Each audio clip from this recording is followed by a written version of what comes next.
प्यारे बच्चों, स्वागत है आपका हर घर पाठशाला कार्यक्रम में। आज हम क्लास 5th मैथमेटिक्स का चैप्टर नंबर 11 पढ़ेंगे। पिछले वीडियो में हमने एप्लीकेशन ऑफ एरिया यानी कि क्षेत्रफल के अनुप्रयोग के बारे में पढ़ा। इस वीडियो में हम परिमाप के अनुप्रयोग के बारे में पढ़ेंगे यानी कि एप्लीकेशंस ऑफ पेरीमीटर। हम देखेंगे कि दैनिक जीवन में परिमाप कहाँ प्रयोग होता है। तो बच्चों, आप परिमाप के बारे में तो जानते होंगे। याद है आपको परिमाप क्या होता है? सोचो जरा। किसी भी बंद आकृति, क्षेत्र आदि को चारों ओर से घेरने वाली रेखा की कुल लंबाई को परिमाप कहते हैं। इस प्रकार परिमाप का अर्थ क्या हुआ? परिमाप दो शब्दों को जोड़कर बना है। परि जमा माप।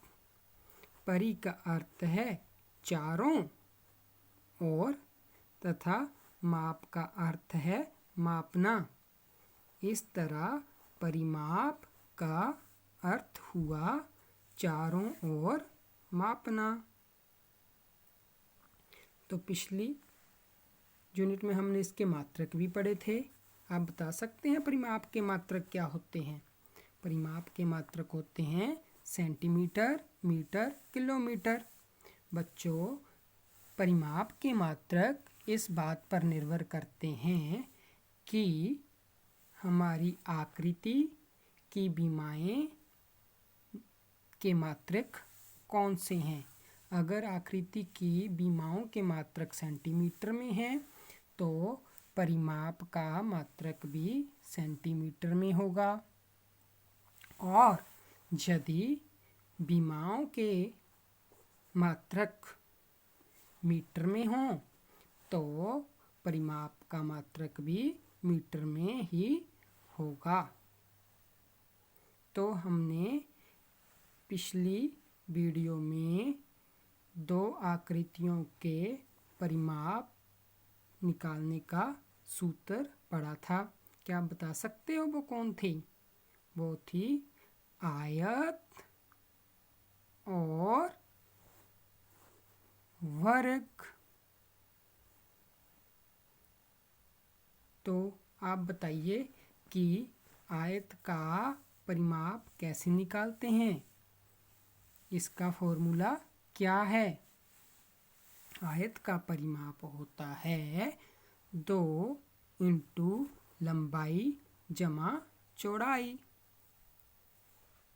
और वर्ग का परिमाप, सोचो जरा, क्या होता है इसका फार्मूला? वर्ग का परिमाप का होता है 4 गुना भुजा। तो आज हम पढ़ेंगे कि परिमाप का हमारे दैनिक जीवन में कहाँ प्रयोग होता है। उससे पहले हम एक कहानी सुनते हैं। यह है जॉन। जॉन 5वीं कक्षा में पढ़ता है। यह जॉन का भाई डेविड है। ये उसकी 2 कज़न सिस्टर मनीषा और ईशा है। जॉन का भाई डेविड एक इंजीनियर है। मनीषा कॉलेज में पढ़ती है और ईशा स्कूल में पढ़ती है। जॉन को शाम के वक्त अपने भाई बहनों के साथ पार्क में खेलने में बहुत मज़ा आता है। वो रोज़ाना शाम को अपना होमवर्क ख़त्म करके पार्क में आते हैं। यह समय जॉन के दिन का सबसे अच्छा समय होता है। एक बार जॉन को के भाई डेविड को शहर के मेयर का फ़ोन आया। उन्होंने कहा कि डेविड, हमने इस पार्क के चारों ओर दीवार बनानी है। आप अपनी कंपनी से पता करके बताओ कि पूरी दीवार बनाने में कितना खर्च आएगा।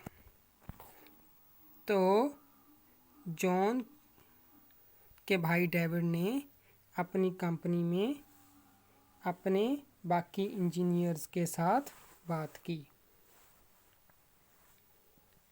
तो उन्होंने बताया कि 1 मीटर लंबी व 1 मीटर ऊंची दीवार बनाने का खर्च 350 रुपये आता है। अगर हमें इसकी कुल लंबाई का पता हो तो हम पूरा खर्च बना सकते हैं। इसके लिए हमें पार्क का परिमाप निकालना पड़ेगा। तो आप मदद करेंगे डेविड की पार्क का परिमाप निकालने में। तो पार्क की लंबाई, एक पार्क है जो उसकी लंबाई है 100 मीटर और चौड़ाई है 50 मीटर। पार्क के चारों ओर दीवार बनानी है।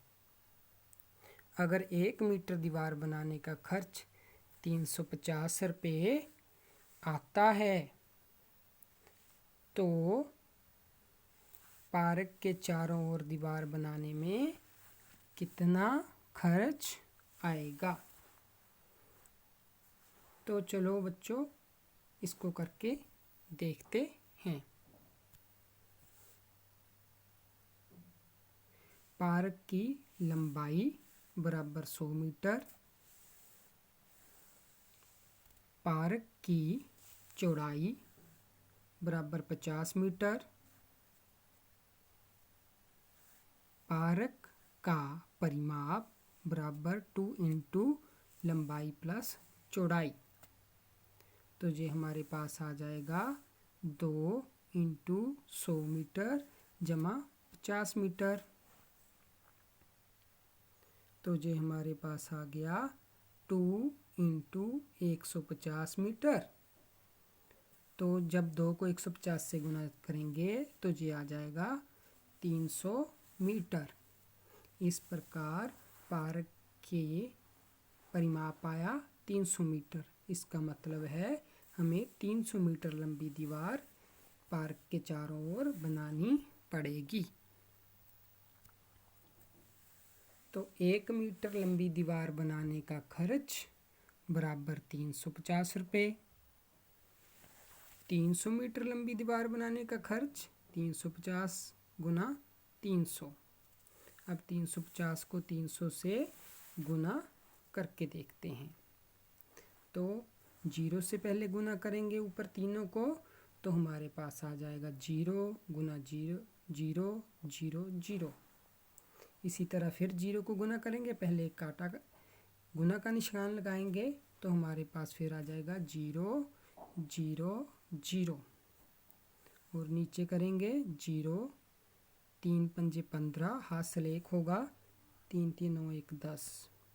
जब हम इसका जोड़ करेंगे तो ये हमारे पास आ जाएगा 1,05,000 रुपये। तो 300 मीटर लंबी पार्क की दीवार बनाने का कुल खर्च आएगा 1,05,000 रुपये।